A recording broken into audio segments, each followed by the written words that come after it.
The gig economy sells a compelling fantasy of total creative independence. You set your hours, choose your projects, and answer only to your craft. But the data reveals a different reality. Across Southeast Asia, more than half of all independent creatives complete a project, hand over the deliverables, and never see a cent in return. In the media and advertising sectors, standard 60 to 90-day payment terms are pushed onto the supply chain. Agencies wait for end clients, and creatives wait for agencies. This delay forces independent contractors to act as zero-interest credit facilities. Look at the April 2026 collapse of the Qurious Group. This was a busy, operating marketing agency handling multiple major clients, until revenue abruptly dried up and the company filed for liquidation. The impact was immediate. A network of over 50 remote creatives across the region had delivered months of completed work. But the moment the courts legally froze the agency's bank accounts, over $100,000 in owed wages vanished into the legal system. In this scenario, professional excellence offers no protection. Survival depends entirely on the opaque financial health of the corporate client. To understand why the solo worker absorbs the loss, we have to look at Singapore's Insolvency, Restructuring and Dissolution Act, or IRDA.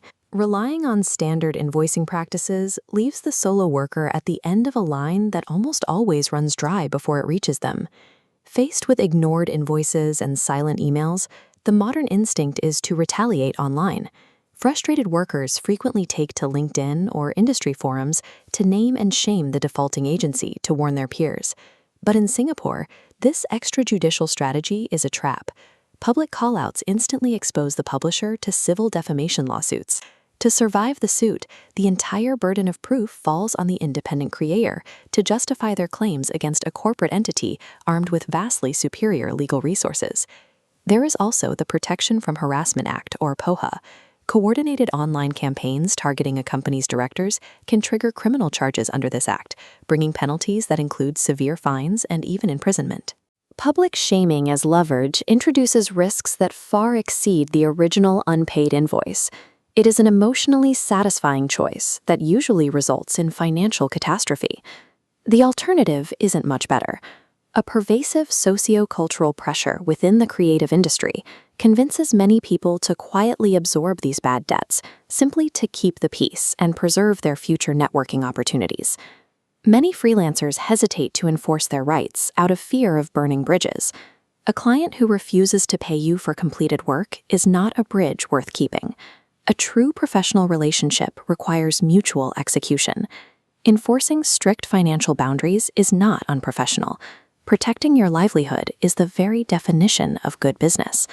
Survival requires building structural safeguards before the work even begins.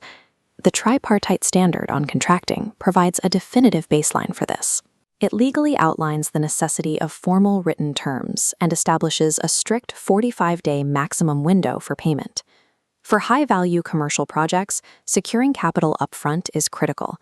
This means structuring milestone payments and utilizing third-party escrow platforms, where money is locked in a neutral vault and released incrementally as progress nodes are met. The ultimate leverage lies in copyright. Contracts must explicitly state the creator retains intellectual property ownership until the final invoice is paid.